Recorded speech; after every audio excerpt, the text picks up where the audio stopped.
আমরা দিকে চাইলে হলে 100 বার, কিন্তু এরকম হইতেছে আমরা লাইফটা পুরো শেষ। একটা প্রসেস কমপ্লিট করতে যদি 3-4 বছর লাগে তাহলে এটা তো ইম্পসিবল। কি করে খাবো? তো একটা বেকার লাইফ আছে। আমরা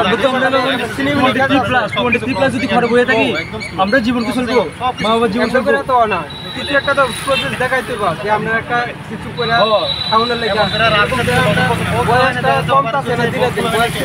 তাহলে সরকার তো কইতেছে চাকরির দরজা খুলে দিয়েছে এবং সবার জন্য চাকরি ইন্টারভিউ নেওয়া হচ্ছে।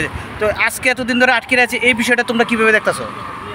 এতদিন ধরে আটকে রয়েছে এটা ঠিক আছে, আমরাও মানতেছি, কিন্তু যে প্রসেসটা চলতেছে এত ডিলে চলতেছে মানে আমরা একটা বেকার বলা পাই না। আমরা মাথার মধ্যে অনেক প্রেশার আছে, ফ্যামিলির প্রেশার আছে, বা অনেক আমরা আর্থিক দিক দিয়ে প্রেশার আছে। আমরা তো এটা চিন্তা করতে হইব, তো সরকার ওইটা চিন্তা করতে হইব আমরা কিছু একটা করে খাবো। তাহলে সরকারের কাজের সাথে কি কথার মিল আসেনি? না, কাজের সাথে তো কোনোটাই মিল নাই। তাহলে একটা প্রসেস কমপ্লিট হইতো, কাজের সাথে যদি মিল থাকতো তাহলে একটা 1 বছরে কমপ্লিট করতে পারতো, কিন্তু 1 বছরে না করে সেটা তারা 4-5 বছর লাগাইতেছে।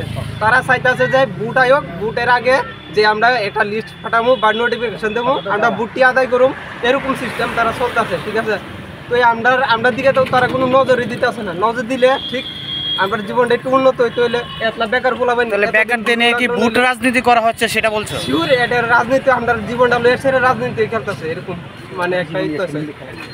আর আমরা লাইফ তো সিনেমিনি খেলতেছে। এটা তো কোন সরকার? বিজেপি সরকার, বর্তমান সরকার।